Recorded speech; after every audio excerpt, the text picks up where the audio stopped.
కృష్ణమహం వందే పరమానందసాగరం. ఓం సహనావవతు సహనౌ భునక్తు సహ వీర్యం కరవావహై తేజస్వినావధీతమస్తు మా విద్విషావహై. ఓం శాంతి శాంతి శాంతి. గురువు గారి పాదాలకు మరియు జగద్గురు కృష్ణుని పాదాలకు నమస్కారం చేద్దామండి. ఈరోజు 27వ శ్లోకం. జాతస్య హి ధ్రువో మృత్యుః ధ్రువం జన్మ మృతస్య చ తస్మాదపరిహార్యేర్తే నత్వం శోచితుమర్హసి. ఈ అధ్యాయంలో అంతా లాస్ట్ అధ్యాయం 1వ అధ్యాయంలో అర్జునునికి ఒకటి చింత కదండి. నేను మా బంధువులంతా యుద్ధంలో చంపాల్సి వస్తుంది, అతి ముఖ్యంగా మా గురువు గారిని చంపాల్సి వస్తుంది, మా తాతగారిని చంపాల్సి వస్తుంది, ఈ యుద్ధం నుండి అందరూ చనిపోతున్నారు. ఇదే మోహం ఎక్కువయ్యి ఏడుస్తూనే ఉంటాడు కదా. అన్ని శ్లోకాల్లోనూ పరమాత్ముడు విడమర్చి చెప్తున్నాడు, వాళ్ళ చావుకు వాళ్ళ కర్మలే కారణము, నీవు కాదు, నీకు చంపే అర్హత కూడా లేదు. మళ్ళీ ఆత్మను ఎవ్వరూ చంపరు, చంపేకి కాదు, పంచభూతాల నుండి ఆత్మను చంపేకి కాదు, అలాంటిది నీతో అసలు కాదు అని ఎంత చెప్పినా అర్జునునికి మనలాగా అర్థం అవటమే లేదు. అందుకే ఇప్పుడు దాన్ని కంటిన్యూ చేస్తున్నారు. అర్జున, నీవు ఇంతగా ఏడుస్తున్నావు కదా, ఏడవకు. ఎవరు పుట్టారో వాళ్ళు మరణించాల్సిందే, ఎవరు మరణిస్తారో వాళ్ళు మళ్ళీ పుట్టాల్సిందే. ఇది ఒక సైకిల్. అయితే నీవేం చేస్తున్నావంటే నా నుండి చనిపోతారే అని చాలా దుఃఖిస్తున్నావు. నీవు అలా దుఃఖించకు. నీ కర్తవ్యం ఏంటి? యుద్ధం చేసేది అంతే తప్ప వాళ్ళు చనిపోతారు వీళ్ళు చనిపోతారు అని ఏడవటం కాదు కదా. ఎందుకు నువ్వు ఇలా యోచిస్తున్నావు అని పదే పదే హెచ్చరిస్తున్నాడు పరమాత్ముడు. ఎప్పుడు అంతే కదండి, మనం ఏది సరి అని పట్టుకుంటామో దాన్ని మనము గట్టిగా పట్టుకొనేస్తాం. ఎంతమంది చెప్పినా నాకు తెలిసింది, మా బంధువులు చెప్పారు, మా పెద్దవాళ్ళు చెప్పారు అని అలాగే ఏడుస్తుంటాం. కానీ కొంచెం కూడా విచారం చేయం మనము కదండి. ఇప్పుడు చనిపోయారు అంటే మళ్ళీ పుట్టాలి వాళ్ళు ఏదో రూపంలో. నీ బిడ్డగా చనిపోతే మళ్ళీ నా బిడ్డగానే వస్తాడు అని లేదు. ఇంకో దేహంలో ప్రారంధం కొద్దీ ఇంకో దేహానికి వెళ్ళిపోతారు అంతే తప్ప అయ్యో చనిపోతారే అని ఎప్పుడు అనుకో. ఇప్పుడు చనిపోయిన వాళ్ళు ఇంకొక రూపంలో ఇంకొక దేహంలో ఉంటారు. ఆత్మకు చావు లేదు అర్జున అని పరమాత్ముడు ఎంత చెబుతున్నానో అర్జునుడు ఏడుస్తూనే ఉంటాడు. ఎప్పుడు అంతే, మనము మన కర్తవ్యాలు చేసుకుంటూ వెళ్ళాలి అంతే. ఫలాల్ని పరమాత్మకు వదిలేయాలి. మనము అలా చేయము. ఏదేదో కర్మలు చేస్తామో దాని ఫలాన్ని అపేక్షిస్తాము. నేను ఇది మంచి చేస్తున్నాను, నాకు మంచిది. కానీ ఎప్పుడు ఇదే కదండి మనకుండేది. మనకు వేరే తెలియటమే తెలీదు. బాగా సత్సంగం వింటూ మనం మనసు విశాలంగా యోచించేది రావాలి అంతే తప్ప ఇప్పుడు కూడాను మూర్ఖంగా యోచించకూడదు. చూడండి ఎంత డబ్బు ఉంటది, హాస్పిటల్కి వెళతారు, ఎన్ని సౌకర్యాలు ఉంటాయి హాస్పిటల్లో, అయినా చనిపోతారు. మళ్ళీ కొంతమంది బీద వాళ్ళు ఉంటారు, వాళ్ళు ఏదో దగ్గరలో ఉండి చిన్న హాస్పిటల్లోనే చూపిస్తారు, అంతలోనే నయమైపోతుంది. ఇవి అన్ని ప్రారంధాలతో నిమిత్తమైనది. నా ప్రారంధం కొలది నేను 70 సంవత్సరాలు బతకచ్చు, ఇంకొకరు వాళ్ళ ప్రారంధం కొద్ది 30, 40, 90, 80 ఇలా చనిపోతారు. కానీ మనం ఏమనుకునేస్తాము, చూడు ఇంట్లో వీడు చనిపోయాడు, వీడు బాబు హాస్పిటల్కి తీసుకువెళ్ళలేదు, వీళ్ళు తీసుకువెళ్ళింటే వీళ్ళు బతికేస్తా ఉండేది. బాగా తెలుసుకోవాలి. ఈ ఆత్మ విద్య తెలుసుకున్న తర్వాత దుఃఖించకూడదు. అయ్యో ఇలా చేసింటే బతికేస్తుందేమో, వాళ్ళ ముఖం చూడుకోకుంటే నాకు బాగుంటా ఉండే ఈ రోజు, వాళ్ళ ముఖం చూస్తేనే నేను ఇలా పడిపోతిని. ఎందుకు పడిపోయావు? ఆమె ముఖం చూసినందుకు. ఇలాంటి అర్థం లేని విషయాల్లోనే మనం ఉన్నాం చూడండి, అర్జునునిలాగా. అందుకే పరమాత్ముడు చెప్తున్నాడు, మీ మనసుని విశాలం చేసుకొని చూడండి, అప్పుడు మీకు ఏది తప్పుగా అనిపించదు. ఇప్పుడు మన మనసు చాలా సంకుచితం, అందుకే మనము ఇలా యోచించేది. చూడు అర్జున, వేరే కారణమే లేదు. నువ్వు ఆ కారణాన్ని వెతికేకు వెళ్ళకు, చనిపోతారేమో అని. నేనే ఇలా తయారు చేశాను. చూడు పరమాత్ముడు ఎంత గట్టిగా చెప్తున్నాడు, నేనే ఇలా తయారు చేశాను. పుట్టినాక చనిపోవాలి, చనిపోయిన తర్వాత మళ్ళీ పుట్టాలి అని. ఇంత చెప్పినా నీవు నా నుండి చనిపోతావే అని. చూడు ఎంత అహం మనకు అంతే కదండి. ఇంత చెప్తారు పెద్దవాళ్ళు, గురువు గారులు, అయినాను నాకు తెలుసు అనే అహంకారం ఏం చేస్తుంది, వాళ్ళ మాటని లోపల దాకా తీసుకువెళ్ళం మనము. నాకే తెలుసు వీళ్ళకేం తెలుసు అని అహంకారం. అర్జునులకు ఇలాగే అహంకారం చూడండి. పరమాత్ముడే చెప్తున్నాడు, నేనే మనుషుల్ని ఇలా తయారు చేస్తున్నాను.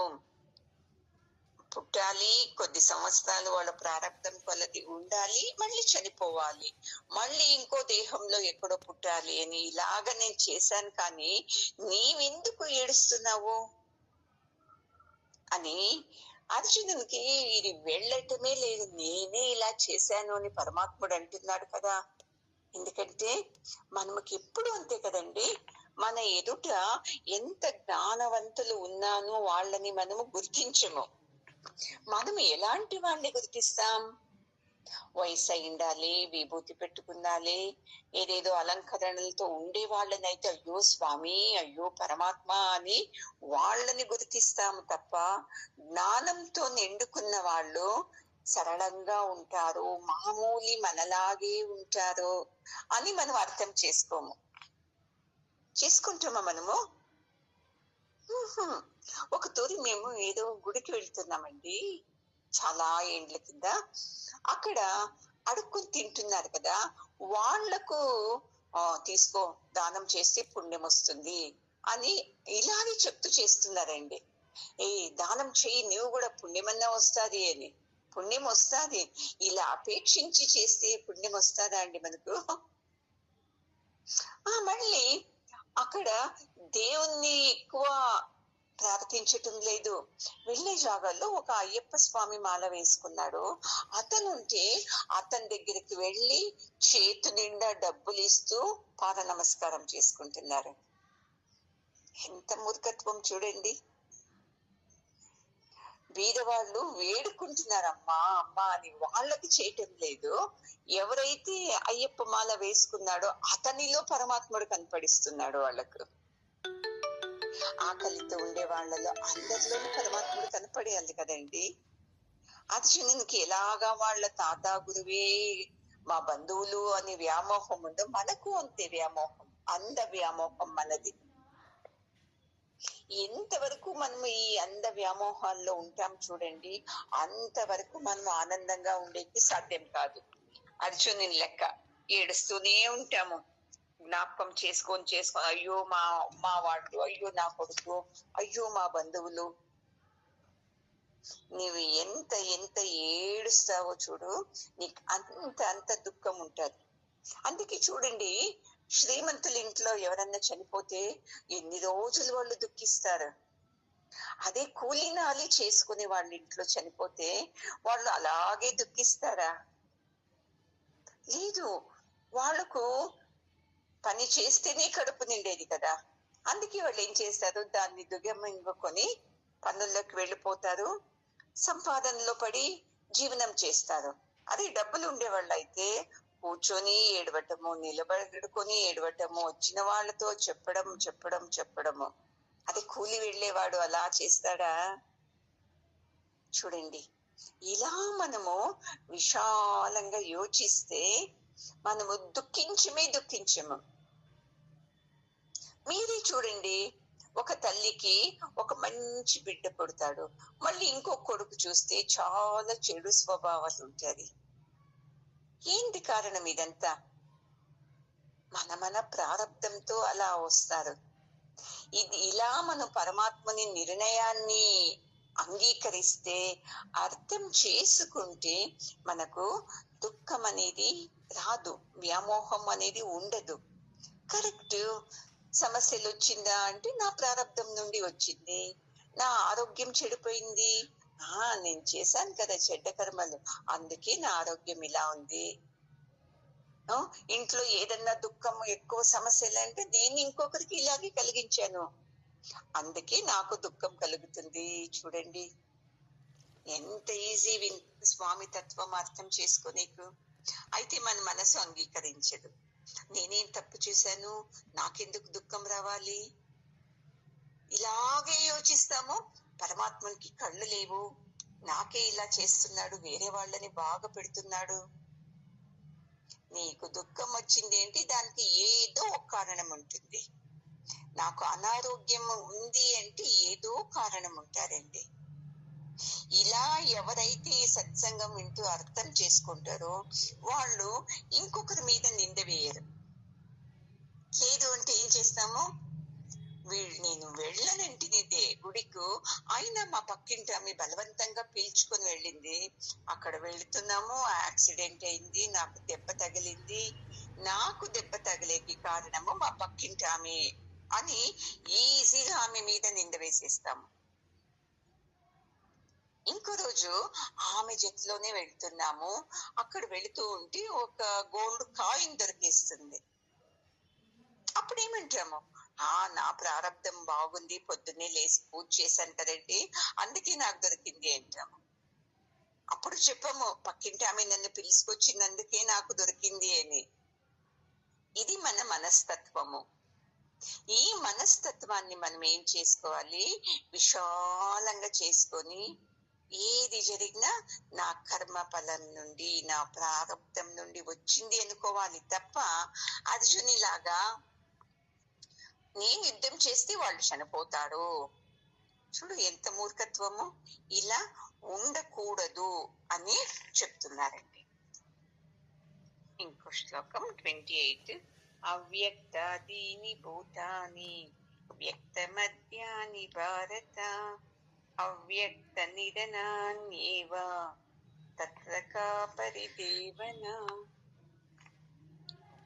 చూడు అర్జున, ఈ సృష్టిలో ఈ మొదలు జీవిలు కనపడదు, మళ్ళీ కనపడతావి, మళ్ళీ నాశనం అవుతుంది, మళ్ళీ ఇంకొత్తది కనపడుతుంది.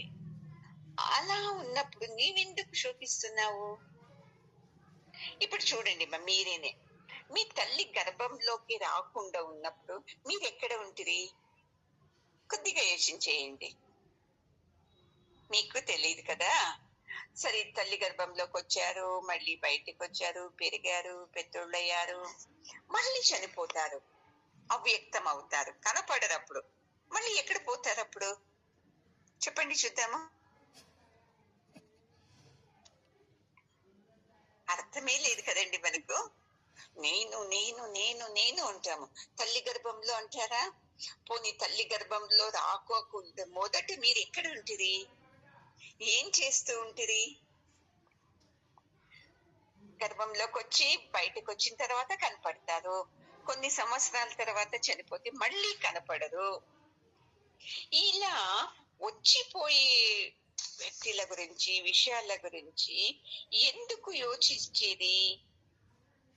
భరత కుల వంశస్థుడా, ఎందుకు ఇంత దుఃఖిస్తున్నావు నువ్వు? దీంట్లో దుఃఖించడానికి లేదు. చనిపోతారు, పుడతారు, చనిపోతారు అన్నప్పుడు అసలు నేను ఉండను అని ఎందుకు దుఃఖిస్తావు? ఇప్పుడు ఈమెకు కొడుకుగా ఉంటాను, ఇంకో జన్మలో ఇంకొకరికి ఏదో పుడతాను, ఇలానే నా ప్రయాణం ఉంటది, కానీ ఆత్మకు ఎప్పుడు చావు లేదు అర్జున. ఇలా నీవు అర్థం చేసుకుంటే చూసుకో, నీకు మోహం వెళ్ళిపోతుంది, నీవు బాగా యుద్ధం చేస్తావు. నువ్వు ఎంతవరకు అర్థం చేసుకోకుండా ఇదే యోచిస్తూ దుఃఖిస్తూ, అయ్యో నా నుండి మా తాత చనిపోతాడు, నా నుండి మా గురువు చనిపోతారు, అదే పాటని పట్టుకున్నావు కదా. కొద్దిగా విశాలంగా యోచించేయి.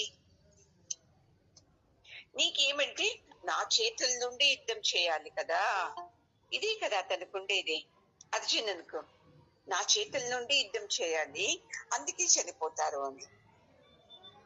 నీ నుండి ఎందుకు చనిపోతారు అర్థం చేసుకో కొద్దిగా అని. చూడండి, ఇప్పుడు డాక్టర్ దగ్గరికి వెళ్తారు, ఒక హార్ట్ పేషెంట్. అయ్యో సీరియస్ అయింది అంటే అడ్మిట్ చేస్తారు, బతుకుతాడు, ఖుషి అవుతుంది మీకు. మళ్ళీ ఇంకో తురి అట్లనే అటాక్ అవుతుంది, మళ్ళీ హాస్పిటల్ కు వెళ్తారు, డాక్టర్ డబ్బులు తీసుకుంటాడు, అన్ని ఆపరేషన్ చేస్తేను మళ్ళీ సక్సెస్ కాదు, చనిపోతాడు పేషెంట్. అప్పుడు డాక్టర్ ఏడుస్తూ కూర్చుంటాడా? అయ్యో నా నుండి చనిపోయినాడైన పేషెంట్ అని కాదు. ఇతనుకు ఇంతే ఉన్నింది ఆయుస్సు, నేను నా ప్రయత్నాలన్నీ చేశాను. నా పరమాత్ముడి ప్రయత్నం ముందు మన ప్రయత్నం ఎంతండి? అయితే మనకు అహంకారం, నేను నిలబడినందుకు ఈ పని అయింది, నా నుండి ఈ పని అయింది, ఏం మాట్లాడినా చాలు నేను అనుకున్నాను అందుకే ఇంత బాగా అయింది, నేను ఉంటే అవన్నీ సక్సెస్ అయిపోతుంది ప్రోగ్రామ్ లో అని మనకు ఇలాంటి వ్యామోహం. నీవు ఉండు, నువ్వు లేకపో, అది ఏం కావాలో అదే అవుతుంది. చూడండి, ప్రతి తూరి నేను ఫంక్షన్ కు అందరికీ ఇదే చెప్తాను కదా, మొన్న గురు పూర్ణిమను ఇదని చెప్పాను నేను. ఏమని కావాలో పరమాత్ముడు ఎలా చేయించుకోవాలని ఉంటుందో అలాగే అవుతుంది తప్ప, నా నుండి అయింది, నేను ఇలా చేశాను అని మన మనసులోనే ఉండకూడదు అని కొంతమందికి చెప్పాను. చూడండి, ఇప్పుడు ఈ విషయమే కాదండి, అన్ని విషయాలు అంతే. పరమాత్ముని కృపతో నేను చేస్తున్నాను, అతని చైతన్య శక్తితో చేస్తున్నాను, పరమాత్ముడు ఫలం ఇస్తాడు అని ఇలా మనం ఉన్నామనుకుంటే మనం ఆనందంగా ఉంటాం. లేదు అంటే అర్జునిలాగా అయ్యో నా నుండి ఇలా అవుతుంది, నా నుండి ఇలా అవుతుంది. చూడు, 1వ అధ్యాయంలో ఎన్ని వేదాంతాలు చెప్పాడు పరమాత్మకు. వీళ్ళకి బిడ్డలు పుట్టే వీళ్ళు అక్రమ సంతతి, వీళ్ళ నాన్నకు పైన పితృలోకంలో మనశ్శాంతి ఉండదు, ఎన్ని చెప్పాడు చూడండి.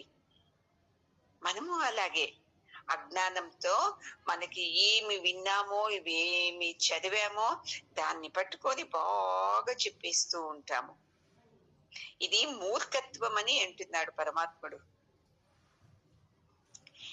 బాగా అర్థం చేసుకోండి, ఎవరైనా పుట్టాలి అంటే దానికి వాళ్ళే కారణం, వాళ్ళ ప్రారంధమే కారణము. ఎవరైనా చనిపోవాలి అంటేను వాళ్ళ ప్రారంధమే కారణం. చూడండి,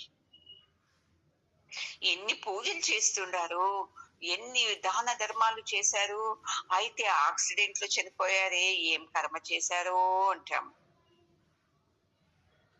ఎన్ని పూజలు అవన్నీ ఏమిటికండి? అవి చేస్తే ఆహా మరణం బాగా వస్తుందా? కానీ కాదు, నీ ప్రారంధంలో ఎలా ఉందో అలాంటి మరణమే వస్తుంది చూడండి. నువ్వు ఎన్ని దాన ధర్మాలు చేసినా, ఎన్ని పుణ్య పనులు చేసినాను అంతే. చూడండి, రమణ మహర్షులు, రామకృష్ణ పరమహంసులు, వాళ్ళు సాక్షాత్ పరమాత్మ స్వరూపమే. అయినాను వాళ్ళ ప్రారంభంలో ఏముంది? క్యాన్సర్ అనే రోగం ఉంది. వాళ్ళు బాధపడారా? చూసే వాళ్ళకు మనకు వాళ్ళు దేవునితో కనెక్ట్ అయ్యారు కదా, వాళ్ళకి ఎందుకు రావాలి క్యాన్సరు అని మనం ఇలా మూర్ఖంగా యోచిస్తాం. ప్రారంధం అనేది ఎవరికైనా తప్పించుకునేదానికి కాదండి. సాక్షాత్ పరమాత్మునికి ప్రారంధం ఏ మూలకంగా వచ్చింది? అతను అలసటతో విశ్రాంతి తీసుకుంటూ ఉంటే ఒక వేటాడే వ్యక్తి ఆ కాళ్ళని దూరం నుండి చూసి ఏదో పక్షి అనుకొని కాలుకు విషం పూసిన బాణాన్ని వదిలాడు. పరమాత్ముడు చనిపోయాడు. బోయవాడంటారమ్మా. అంత పరమాత్మునికే అలాంటి చావొచ్చింది అంటే ఇంకే ఎవరికి ప్రారంధం? చూడండి, ఈ దేహం ఎవరు తీసుకున్నారో వాళ్లకు ప్రారంధం ఉండి ఉంటది. చూడండి, రాముడు పరమాత్ముడు మనమందరూ పూజిస్తాం కదండి. ఆ రాముడు ఎందుకు 14 సంవత్సరాలు అడవికి వెళ్ళి వనవాసం చేసి ఎంత కష్టాలు పడింది? ప్రారంధము. ఇలా యోచించాలి. మనం ఏం చేస్తాము? చీప్ గా మాట్లాడతాము. ఆమె నన్ను బాగా తిట్టింది, అందుకే ఇప్పుడు ఆమెకి ఇలాగ అయింది అనేస్తాం. ఒకే మాటలో మనము చాలా గ్రేట్ అనుకొని మాట్లాడేస్తాం. వాళ్ళు అప్పుడు నాకు హింసించారు, అందుకే ఇప్పుడు వాళ్లకు ఇలాగ అయింది అని అనేస్తాం మనం. కాదు, వాళ్ళ ప్రారంధంతో అది దొరికింది. నిన్ను తిట్టినందుకు కాదు, ఏదో జన్మలో చేస్తున్నారు పాపము, అనుభవిస్తున్నారు. ఇప్పుడు నీకు నిన్నన్నందుకే వాళ్ళు చనిపోయారు అంటే దాని కర్మం కూడా ఉంటారండి, మర్చిపోవద్దండి మీరు. ఏ చిన్న పని చేసినా దాని ఫలము మనం వెంటనే ఉంటది. అందుకే చెప్తారు, ధర్మము పుణ్యము ఇవంతా పరమాత్మని ఒకవైపు, అధర్మము కర్మము చెడ్డ కర్మము ఇవంతా పరమాత్మని వీపు భాగాన. ఇలా అర్థం చేసుకోవాలి మనము. ధర్మము కర్మము అధర్మము రెండు పరమాత్ముడే. మనకు మన ప్రారంధం కొద్దీ ఎక్కువ కష్టాలు వస్తుంది అంతే తప్ప వాన్ నుండి కాదండి. అందుకే మనము చెప్పేది, పరమాత్ముడు గురువు గారు చెప్పేది, ఏ పని చేసినా న్యాయంతో చెయ్యి, నీతితో చెయ్యి, ధర్మంతో చెయ్యి. గురువులు పెద్దవాళ్ళంతా చెప్తారు కదండి, ఇవే మనల్ని కాపాడేది. అయితే మనము చేసేది చేస్తాము, మనసు లోపల బాగా తిట్టుకొని చేస్తాము. అందుకే ఇవి మనకు ప్రారంధ రూపంలో మనకు కనపడేది. అందుకే మనము, అర్జున నీవు నా నుండి అనే ఈ మాటని తీసేసేయి. ఇది నీలోని ఎక్కువ వ్యామోహంతో ఇలా మాట్లాడుతున్నావు. ఊరికి నీవు నీ మీదనే నువ్వు ఆరోపం చేసుకొని మాట్లాడకు, అయ్యో నా నుండి ఇలాగైందే అని. కొంతమంది అంతే, వాళ్ళకి ఏమైతేనో కష్టాలు వస్తే చాలు ఎదుటి వ్యక్తి మీద దాన్ని రుద్దేస్తాడు, వాళ్ళ నుండి నాకు ఇలా అని. అది తప్పు. అందుకే చూడండి, కర్మానుసారంగా పుడతారు, అదే కర్మం అయిన వెంటనే అవ్యక్తం అవుతారు, అంటే చనిపోతారు. ఇది ఎవరికి అర్థం అవుతుందో వాళ్ళు ఎక్కువ దుఃఖించరు. లేదు అంటే, నాకు తెలిసిన ఆమె ఒకరు 15 ఏండ్ల కింద చనిపోయారు. ఇప్పటికీ ఆమె, నా కొడుకే, నా బిడ్డనే ఎందుకు తీసుకోవాలి దేవుడు, వేరే వాళ్ళ బిడ్డలు లేరా? ఎంత మోసం చేసే వాళ్ళు ఉన్నారు, వాళ్ళ బిడ్డల్ని ఎందుకు తీసుకోకూడదు? చూడండి, ఈమె లాయర్ క్వశ్చన్ ఎలాగుంది. నీ లాయర్ క్వశ్చన్ కాదు, నీవు చేసిన ప్రారంధం కొద్ది నీకు దొరికిండేది. ఇంత వయసు వరకు నీ కొడుకు నీతో ఉంటాడు, తర్వాత మళ్ళీ అవ్యక్తమైతాడు, వేరే దగ్గరికి వెళ్ళిపోతాడు అని. ఆయన ఏమి లాక్కొస్తుంది ఇలాగా, నా కొడుకే కావాలా నీకు, సమస్యలు నాకే రావాలా? చూడండి ఎన్ని తూర్లు మనం యోచించుంటాము. మాకెందుకు రావాలి సమస్యలు, వేరే వాళ్ళకి రావచ్చు కదా, మా బంధువుల్లో చెడ్డ మనుషులు ఉన్నారు వాళ్ళకి రావచ్చు కదా. నువ్వు ఎంత కొట్టుకున్నానో నీ ప్రారంధం కొద్దీ, వాళ్ళ ప్రారంధం కొద్దీనే వచ్చేది అర్జున. ఎప్పుడు అంటే కొన్ని ఇలా వంటి వస్తువులు, వ్యక్తులు కొన్ని రోజులు కనపడతారు, కొన్ని రోజుల తర్వాత కనపడరు. ఈ రూల్స్, ఈ పరమాత్మని రూల్స్ ఎవరికి అవుతుందో, అర్థం అవుతుందో వాళ్ళు ఇంకా ఎప్పుడును భయపడరు. మొదట చూసుకోండి, యాదవుల్ని అంత బాగా కాపాడేవాడు పరమాత్ముడు, యుద్ధం చేసి చేసి కాపాడేవాడు. అది జరాసంధుని మీద పరమాత్ముడు 17 తూర్లు యుద్ధం చేశాడంట. ఎవరికి? తన కులస్తులు యాదవుల్ని కాపాడడానికి. అంత అయిన తర్వాత వాళ్ళలోనే అహంకారం వచ్చేస్తుందంటే యాదవుల్లో. లాస్ట్ కు వాళ్ళే కొట్టుకొని చనిపోతారంట. అప్పుడు పరమాత్ముడు వెళ్ళలేరంట. అర్థమైంది, ఓహో వీళ్ళ మనస్తత్వం ఇలాగా ఉంది అని వదిలేశాడు. ఎందుకు? సుభద్ర కొడుకు యుద్ధంలో చనిపోతే పరమాత్ముడు కాపాడలేదు, చెల్లెలు కొడుకే కదా. బాగా అర్థం చేసుకోండి, ఈ కర్మ ముందు పరమాత్ముడు రాడు, నీ కర్మను అనుభవించాల్సిందే. మరి అంటారు కదా సత్సంగం వింటే బాగా మంచిదవుతుంది అని. ఏమవుతుంది అంటే ఈ సత్యం అర్థం అవుతుంది, మన ప్రారంభం నుండి ఇదయింది, నేను దుఃఖించకూడదు, ఇంకా నేను చెడ్డ పనులు చేయకూడదు అని సత్యం అర్థం అవుతుంది మనకు. అంత తప్ప పరమాత్ముడు వచ్చి కాపాడాడు మనల్ని. బాగా అర్థం చేసుకోండి. ఇది అర్థమైందేంటి మీకు ఈ 2వ అధ్యాయము, జీవనం అంతా సంతోషం. చూడండి, అర్జునునికి అర్థం కాలేదు, ఎంత చెప్పినా. మనకేమన్నా అర్థమైంది అంటే ఇక మీదట మన జీవితంలో ఏదొచ్చినా దుఃఖించాం మనము. మనకి అదే ఆధ్యాత్మము విని విని ఎవడో ఒక్కనికో ఇదన్నీ అర్థమవుతుంది. వాడు చూసుకోండి ఎక్కువ బలవంతుడు. యుద్ధంలో యుద్ధం చేసేవాడు కాదు బలవంతుడు. ఇలాంటి కష్టాలు దుఃఖాలు ఎన్ని వచ్చినా నిలబడతాడు. చూడు, ఇవన్నీ నా ప్రారంధం నుండి వచ్చింది, నేనేం చేయాలి, ఇదే విషయాల్ని విశాలంగా చూడాలి నేను అన్న ఈ మనస్థితి వచ్చిన వాడు మాత్రం ఆనందంగా ఉంటాడు. చూడండి, మిగతా వాళ్ళంతా ఏడవటము. ఎప్పుడు ప్రారంధాన్ని, నేను మొన్న కూడా చెప్పాను పూజలో, ప్రారంధాన్ని బదలాయించే కాదు, అయితే ఆ ప్రారంధాన్ని చూసి దృష్టిని బదలాయించుకున్నందుకే నేను ఈ రోజు ఇంత ఆనందంగా ఉన్నాను అని చెప్పాను. అందుకే ఈ జ్ఞానం తెలుసుకోవాలి, దుఃఖం నుండి బయటకు వస్తూ ఉండాలి మనము. లేదు అంటే మనసు విచిత్రం ఏదేదో కల్పించుకొని కిందకి వెళ్ళిపోయేస్తుంది. ఇంత సత్సంగం విన్న తర్వాత కూడాను ఏం చిన్న చిన్న విషయాలకి ఫోన్ చేయడము, ఏడవటము, చెప్పడము ఎన్ని చేస్తారు.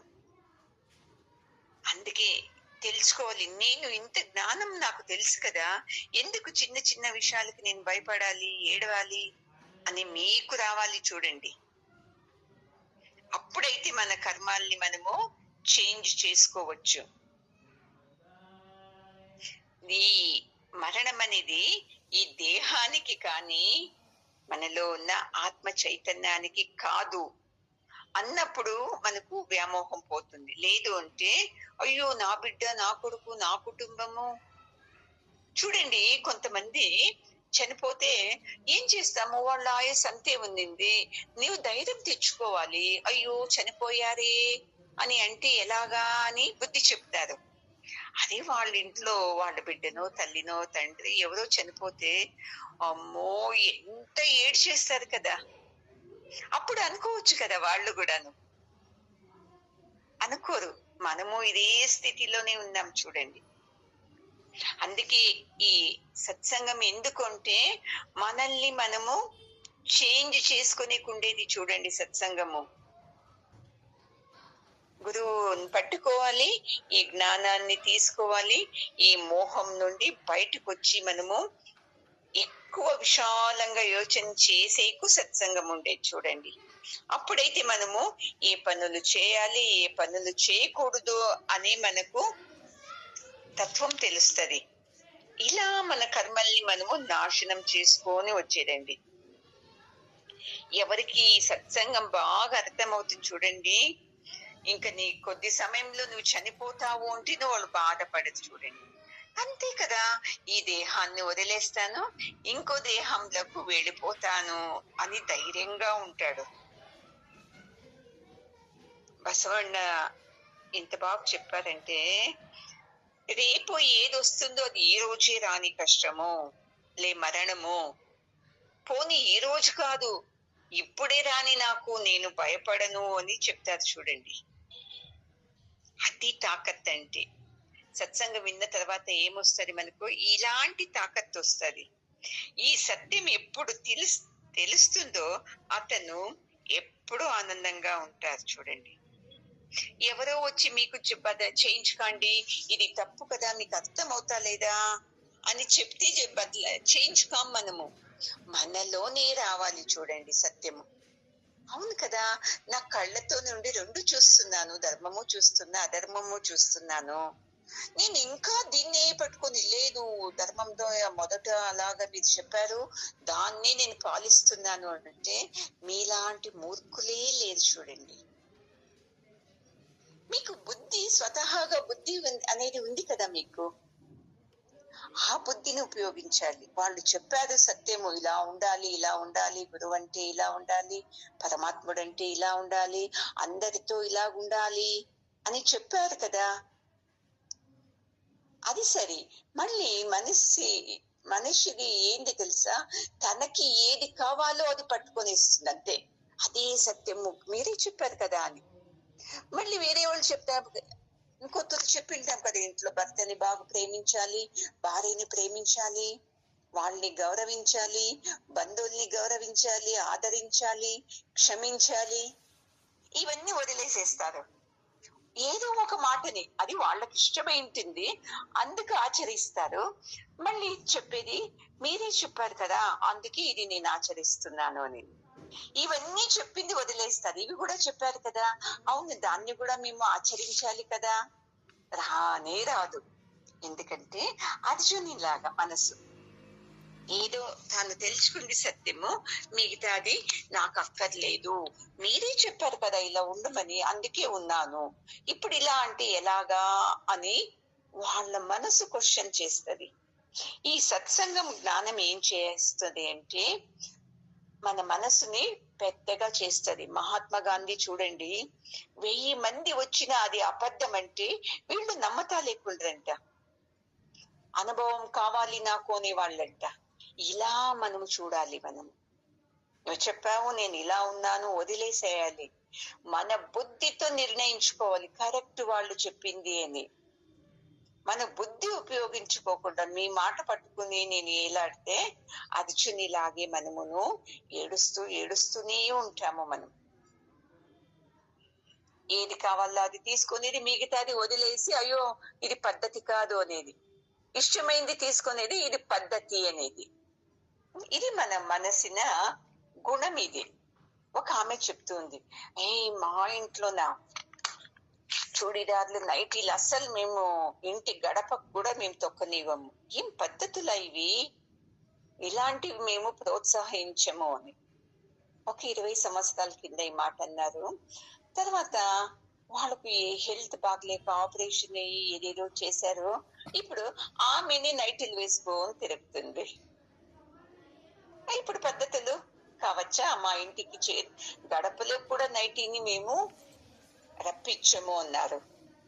ఎప్పుడు అంతే, తనకు అనుభవం అయ్యేదాకా తెలుసదు, అనుభవం అయిన తర్వాతనే వాళ్ళకు బుద్ధి వచ్చేది. అయితే సత్సంగం ఎవరు వింటున్నారో వాళ్లకు అనుభవం కానీ కాకపోని విశాల భావంతో యోచిస్తే వాళ్ళు ఆనందంగా ఉండొచ్చు. లేదు అంటే ఈ అర్జునుడు చెప్పాడు కదా, అయ్యో వాళ్ళు, అయ్యో వీళ్ళు అని. అలాగే మనము కూడా జీవితం అంతా ఇలాంటి సమస్యలతోనే బాధపడతామండి. సత్సంగం జ్ఞానం నుండి విశాలంగా యోచించామంటే మనము ఆనందంగా ఉండొచ్చు అని కృష్ణుడు చెప్తున్నాడండి. ఓం పూర్ణమద పూర్ణమిదం పూర్ణాత్ పూర్ణముదచ్యతే పూర్ణస్య పూర్ణమాదాయ పూర్ణమేవావశిష్యతే.